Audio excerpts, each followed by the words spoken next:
না কিছু থাকলে খুব সহজেই কিন্তু দুপুরবেলায় ভাতের সাথে এরকম শুধুমাত্র ডিম পটল দিয়ে এরকম ডিমের রেসিপিটা বানালে জাস্ট বাচ্চা থেকে বড়রা খুবই কিন্তু ভালোবেসে খাবে।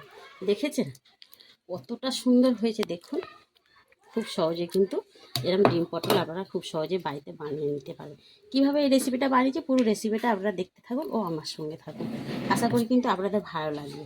চলুন তবে শুরু করি। দেখুন কতটা সুন্দর হয়েছে, আপনারা নিশ্চয়ই দেখে বুঝতে পারছেন। কালার দেখে আমি কিন্তু কোনো কালার ব্যবহার করি, ঘরোয়া একদম উপকরণ মশলা দিয়ে বাটা মশলা দিয়েই কিন্তু আমি রেসিপিটা তৈরি কীভাবে বানিয়েছি চলুন শুরু করি। বন্ধুরা আজকের আমি আমার পরিবারের রান্না করব দেখুন ডিম পটল। পটল কিন্তু সাধারণত আমরা চিংড়ি মাছ দিয়ে খাই, সেই পটল কিন্তু আজকের আমি ডিম দিয়ে করব। তার জন্য দেখুন আমাদের বাড়ি যে কজন লোক সেই কটাই আমি ডিম নিয়ে নিয়েছি। দেখুন ডিমটাও সিদ্ধ করে নিয়েছি, আর পটলটা আগে থেকে আমি কেটে ধুয়ে পরিষ্কার করে রেখে দিই। এবারে কী করব, ডিমটাকে আমি ছাড়িয়ে নেব, নিয়ে তারপরে আপনাদের ডিম পটলটার রেসিপিটা দেখাবো।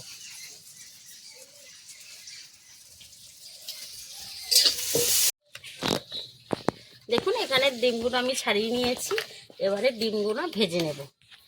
তার জন্য কিন্তু ডিমেতে দিয়ে দিলাম স্বাদ মতন লবণ, হলুদ গুঁড়া মাখিয়ে নেব। এখানে দেখুন উনানে কড়া বসিয়ে দিয়েছি, কড়াটা আমার গরম হয়ে গেছে। এবার কড়ার মধ্যে দেবো তেল।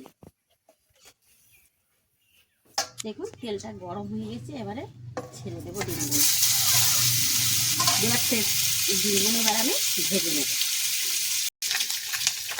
দেখুন ডিমগুলো ভাজা হয়ে গেছে, এবার ডিমগুলো আমি এক করে তুলে নেব। ওই তেলের মধ্যে এবার আমি পটলগুলো ভেজে নেব।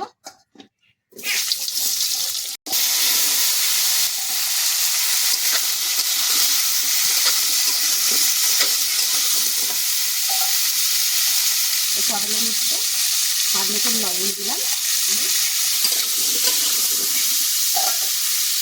ঢাকা দিয়ে আমি পটলটাকে ভেজে নেব। এবার পটলটাকে আমি দেখবো। দেখুন পটলটাকে আমি নেড়ে নেড়ে ঢাকা দিয়ে আমি পটলটাকে পুরো পটল একদম ভেজে নিচ্ছি। দেখুন ঠিক এরকম ভেজে নিতে হবে। এবার পটলটাকে আমি তুলে নেব। দেখুন এবারে পটলটাকে তুলে নিয়েছি। এবারে ওই কড়ার মধ্যে আবার আমি খানিকটা তেল দিয়ে দিলাম। আমি কিন্তু এখানে সাদা তেলে ব্যবহার করছি, আপনারা চাইলে কিন্তু সরষের তেলে করতে পারেন। দেখুন ওই তেলের মধ্যে দিয়ে দিচ্ছি দুটো তেজপাতা ছিঁড়ে নিয়েছি, আর দুটো শুকনো লঙ্কা দিয়ে দিলাম ফোড়নের জন্য। আমি কিন্তু একদম ঘরোয়া মশলা দিয়ে রান্নাটা করছি। দেখুন তেজপাতা আর শুকনো লঙ্কাটা একটু ভাজা হয়ে গেছে, ওর মধ্যে দেবো কুচানো পেঁয়াজ, 1 চামচের মতন রসুন। এবার পেঁয়াজ আর রসুনটা ভালো করে তেলের সাথে ভেজে নেব। দেখুন যেমন পেঁয়াজ রসুনটা একদম দেখুন হালকা লাল লাল করে ভেজে নিয়েছি। এবার এর মধ্যে দেবো কুচানো ছোটো সাইজের দুটো কোচানো টমেটো দিয়ে। এবার টমেটোর মধ্যে দেবো স্বাদ মতন লবণ। যদি লবণটা দিলে টমেটোটা তাড়াতাড়ি গলে যাবে আর ভালো কষা হয়ে যাবে। দেখুন এবারে লবণটা দিয়ে পেঁয়াজের সাথে টমেটো আমি ভালো করে কষে নিচ্ছি। দেখুন টমেটোটা দেখুন তেলের সাথে পেঁয়াজের সাথে কিন্তু অনেকটাই নরম হয়েছে। এবারে এর মধ্যে দেবো 1 চামচের মতন আদা বাটা, মতন দিলাম জিরে বাটা, আবার এই পেঁয়াজ আর টমেটোর সাথে কষে নেব। দেখুন আদা জিরেটা যখন ভাজা হয়ে যাবে এবার এর মধ্যে কিছু মশলা দেবো। দেখুন 1/2 চামচের মতন দিলাম হলুদ গুঁড়া, 1 চামচের মতন দিলাম লঙ্কা গুঁড়া, এর মধ্যে দিলাম 1/2 চামচের মতন চিনি। যেহেতু তরকারি এটা টেস্টটা একটু ঠিকঠাক থাকার জন্য কিছু চিনিটা দিলাম। মধ্যে দিলাম খানিকটা জল।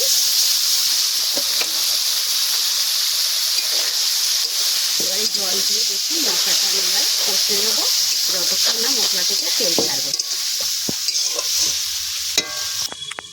দেখুন মশলার মধ্যে একটু জল দিয়ে কিন্তু আমি 2 সেকেন্ডের মতন ঢাকা দিয়ে রেখে দিয়েছি। দেখুন মশলাটা কিন্তু ওই জলের সাথে দেখুন মানে মশলার মধ্যে তেল ছেড়ে দিতে দেখেছেন। একটু ঢাকা দিয়ে রাখলে কিন্তু এবারে কষে নেব।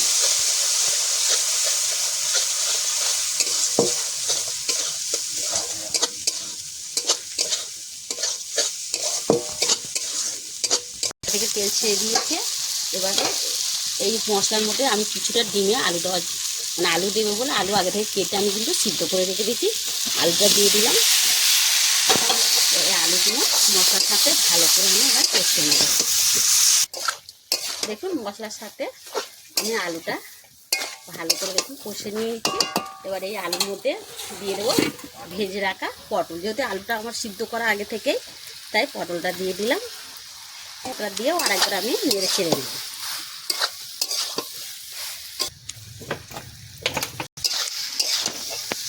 দেখুন পটল আলু মশলার সাথে একটু নেড়ে ছেড়ে নিয়েছি, কষিনি। যেহেতু পটল ভাজা রয়েছে ওই জন্য আর কষলাম না, শুধু একটু এই মশলা আলুর সাথে আমি একটু নেড়ে ছেড়ে নিলাম। এবারে এই আলু মশলা আলুর মধ্যে দেবো পরিমাণ মতন জল। দিয়ে যতটা ঝোল পছন্দ করবেন ততটা কিন্তু জল দেবেন, আর না জল দিতে চাইলেও না দিতে পারেন।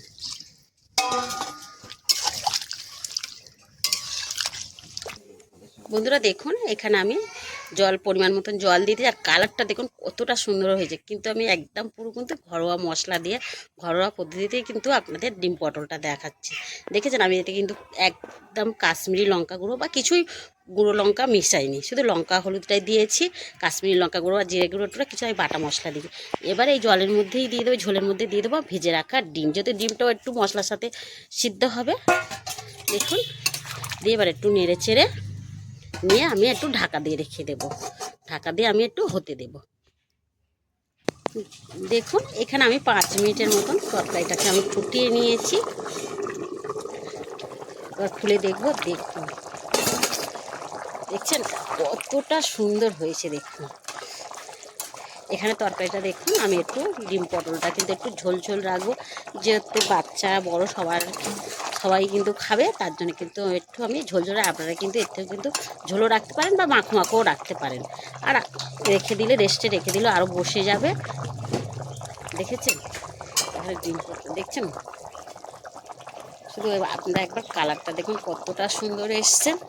খুব সহজে কিন্তু আপনার বাড়িতে পটল তো অনেক রকমের করেই খাওয়া হয়, কিন্তু একবার খুব সহজে যদি এরকম ডিম পটল বা ডিমও খাওয়া হয়, শুধুমাত্র ডিম আলু দিয়ে খাওয়া হয়, কিন্তু একবার দেখুন এখানে ডিম পটলটা আমি লাভিয়ে নিয়েছি। দেখুন কত সুন্দর হয়েছে, দেখতে পাচ্ছেন। খুব সহজে ঘরে কিছু না থাকলে এরকমভাবে একবার ডিম পটল রেসিপি আপনারা বাড়িতে বানিয়ে দেখবেন খুবই ভালো লাগে। দুপুরবেলায় কিন্তু দুপুরে হোক বা রাত্রে হোক, রুটি বা ভাতের সাথে খুবই ভালো লাগবে। তো আজকে আমরা এই ডিম পটল রেসিপিটা কেমন হয়েছে অবশ্যই কিন্তু আপনারা কমেন্ট করে বলবেন, আর ভালো লাগলে কিন্তু বন্ধুদের সাথে প্রচুর শেয়ার করে দেবেন। তাহলে আজকের এই অবধি, আবার দেখাবেন নতুন রেসিপি। ভালো থাকবেন, সুস্থ থাকবেন, নমস্কার।